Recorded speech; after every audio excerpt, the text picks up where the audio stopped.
Hello guys, welcome back to this channel. In this today's tutorial, I'm going to show you a new effect in InShot application called Vibrate effect and how we can add the effect to our video in InShot application.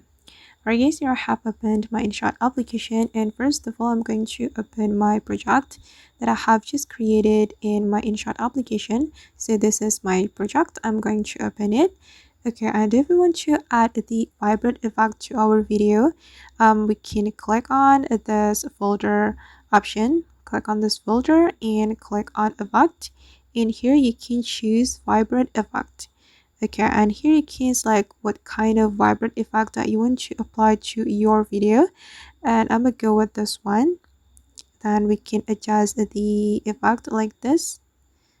For instance, I'm going to increase it. Then we can click on this check mark after we're done adjusting the effect. Okay, then we can make this effect align with the video. So I'm just going to drag it. All right, and now it's done. And let's just take a look at the final result.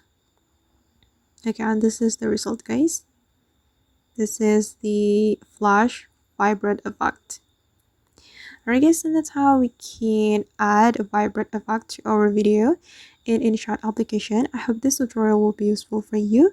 Thank you so much for watching, and see you on the next video.